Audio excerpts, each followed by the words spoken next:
Welcome to KREM 2 News at Noon. I'm Laura Papetti, and we begin with breaking news. Just hours ago, Moscow murder suspect Bryan Kohberger faced a judge for the first time in Latah County. He faces first-degree murder charges, accused of killing 4 University of Idaho students. Just hours ago, officials also released the affidavit that lays out new evidence. It also reveals a new timeline of events. We now know how investigators say they were able to link Kohberger's DNA to the gruesome crime scene.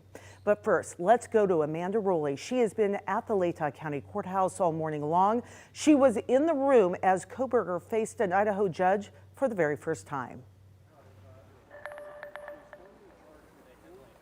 Hey, good afternoon. Just to be transparent, there was quite a line of media members to get into this initial appearance. When we got in, it was a very quick hearing and it was completely full of members of the media. But sitting in the front row were family members of Kaylee Gonzalez, who is one of the murdered University of Idaho students. Now, during this hearing, the suspect showed no emotion and spoke very little, meaning he only spoke when the judge asked him questions. Now, the judge read through each charge against Bryan Kohberger, 1 count of burglary and 4 counts of murder. The max penalty, as the judge read in court today, for each count of murder in the first degree is death or life in prison. Cooney County's chief public defender, Ann Taylor, is representing the suspect. Kohberger is currently being held in Latah County Jail with no bail, and this morning his attorney argued against this. But the prosecutor, Bill Thompson, told the judge Idaho law does not entitle the suspect to a bond because of the charges against him, adding that he was arrested across the country. The judge decided Kohberger will remain in jail without bail. She also gave the suspect a no contact order. That means he's prohibited from having any contact with the victims' families, friends, and the surviving roommates. Now, shortly after the hearing this morning, the attorney representing the Gonzalez family commented on their behalf. Take a listen. It's obviously an emotional time for the family, seeing the defendant for the first time. This is the beginning of the criminal justice system, and the family will be here for the long haul. And that's the statement for the media today. Thank you. Now, here's what we can expect in the upcoming court proceedings. A status conference hearing is now scheduled for next Thursday at 10 a.m., and this was at the request of the suspect's defense attorney. From today, Kohberger's preliminary hearing must happen within the next 2 weeks, and during that hearing, he will have to enter a plea of either not guilty or guilty. We'll be keeping track of that and posting any updates we can as we learn more. Reporting from the Latah County Courthouse, Amanda Rowley, KREM 2 News. With Kohberger appearing in Latah County Court, we now have court documents giving us a new timeline of the students' murders and how DNA evidence was used to track down the suspect. KREM 2's Channing Curtis and Tim Pham joining us now with a breakdown of the 18-page affidavit. Now, Laura, that's right. We've actually been reading over this document since it was first released just before 9 this morning. So it's a lot to break down. Yeah, we broke it to you here on Up with KREM. So let's start things off by taking a look at a new timeline that investigators laid out in this affidavit. We know now that the murders happened on the early morning hours of November 13th, but now we're getting a more detailed look at what investigators believe actually played out. The new details lead investigators to believe the deaths happened anywhere between 4 and 4:25 a.m. Here's what happened starting at 4 a.m. according to the affidavit. Police say Xana Kernodle received a DoorDash order at the house at around 4 a.m. Cell phone data also shows that she was likely awake and using the TikTok app at 4:12 a.m. A surviving roommate who lived in the house, referred to as DM in the court documents we have here, told police something woke her up at around 4 a.m. but thought it sounded like Gonzalez playing with her dog in one of the upstairs bedrooms. At 4:17 a.m., a security camera in the area picked up distorted audio of what sounded like voices or a whimper, followed by a loud thud. Then at 4:20 a.m., a vehicle matching the description of the white Hyundai Elantra was spotted in the area speeding away. A vehicle matching that same description was seen again just before 5:30 a.m. on cameras all the way in Pullman, Washington. Now, that same surviving roommate that I just told you about gives police a chilling account of what happened that early morning in this affidavit. And it's absolutely terrifying. This roommate's bedroom was right by Xana Kernodle's, and she told investigators that she heard several several things throughout those early morning hours. Now, the affidavit says that this roommate told investigators sometime after 4 a.m. she thought she heard crying coming from Xana's room and heard a male voice say something like, "It's okay, I'm going to help you."